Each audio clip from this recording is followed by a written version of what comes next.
Food is essential to life.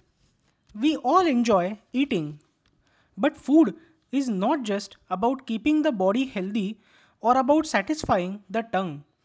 For Mahatma Gandhi, it was a spiritual exercise. Gandhiji, along with the freedom struggle and his active participation in it, has also written extensively on food and diet. Let's understand some of his thoughts about it.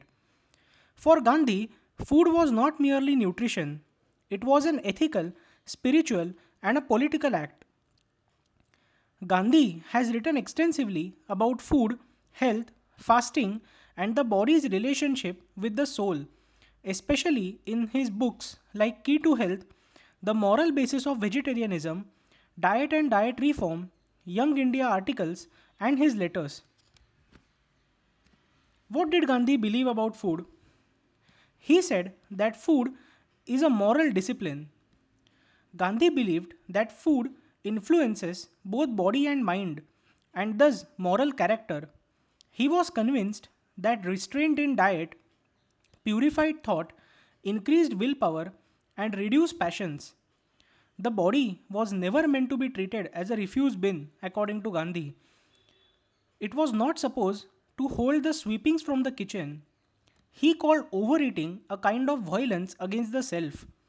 To him, the mouth was a gateway for self control or brahmacharya, and brahmacharya began with the stomach.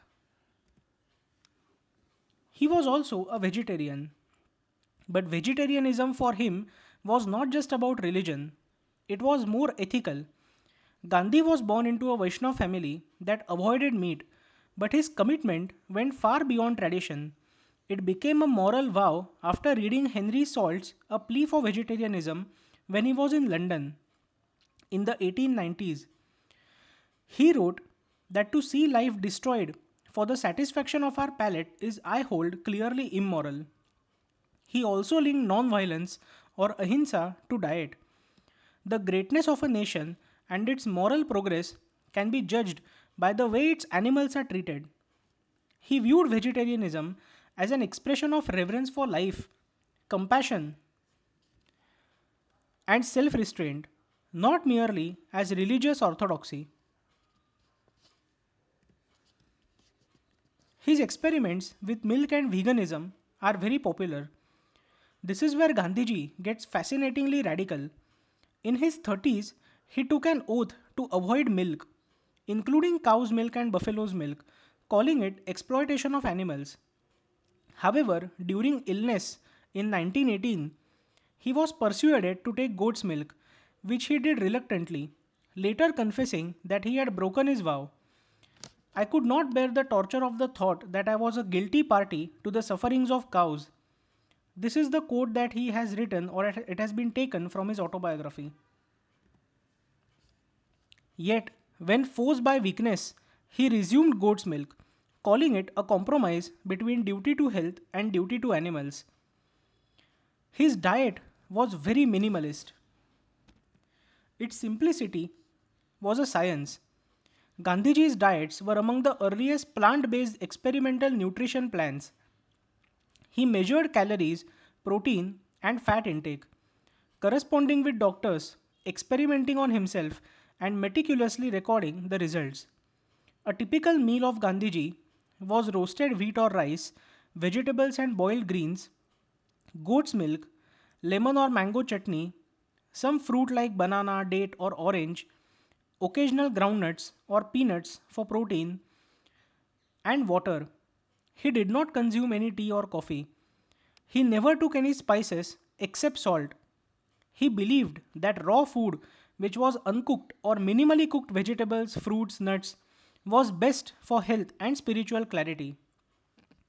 He said that man is not to live for eating, but eat for living. He has written extensively about fasting and also he has undertook fasting on multiple occasions. For Gandhiji, fasting was not just political, it was spiritual medicine. He believed that fasting cleansed the body of toxins, strengthened willpower, calmed sexual impulses, allowed the mind to focus on prayer and truth, and expelled mental and moral impurities. He even wrote that a genuine fast cleanses the body, mind, and soul.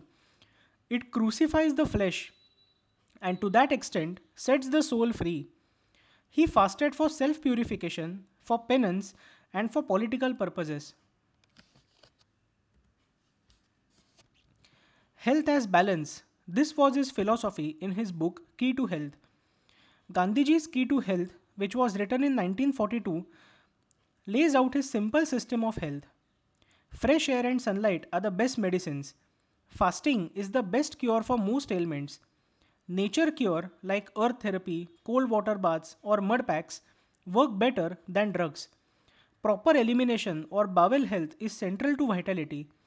Peace of mind and self restraint are essential for physical health. He said that real health consists in the soundness of mind, body, and spirit. Perfect health comes only when there is perfect harmony between them. Gandhiji was a critic of modern Western medicines, and this is a point where most critics have not spared him.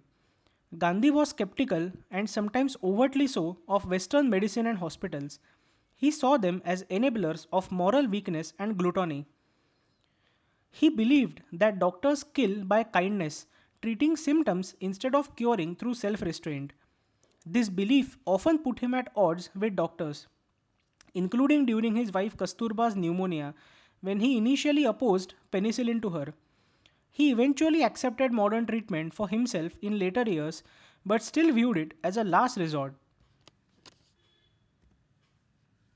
He also believed in the concept of sattvic, rajasic, and tamasic foods from the Bhagavad Gita. He aligned his diet with Gita's concept of sattva. Foods that are light, simple, and natural, easy to digest, were sattvic, and such foods increase clarity. Spicy and oily foods were rajasic. They stimulate passions and desires in a person.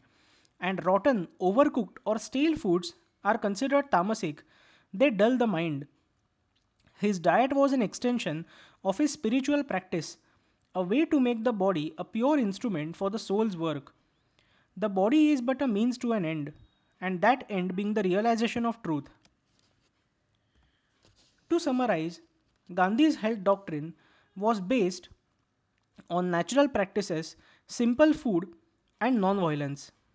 Non-violence to all beings, even through food, minimalism, self-control, which includes dietary restraint, sunlight, fasting, air, water, and very few ingredients, and absolutely no luxuries. This was Gandhi's thoughts on food, nutrition, diet, and health. Thank you so much for listening.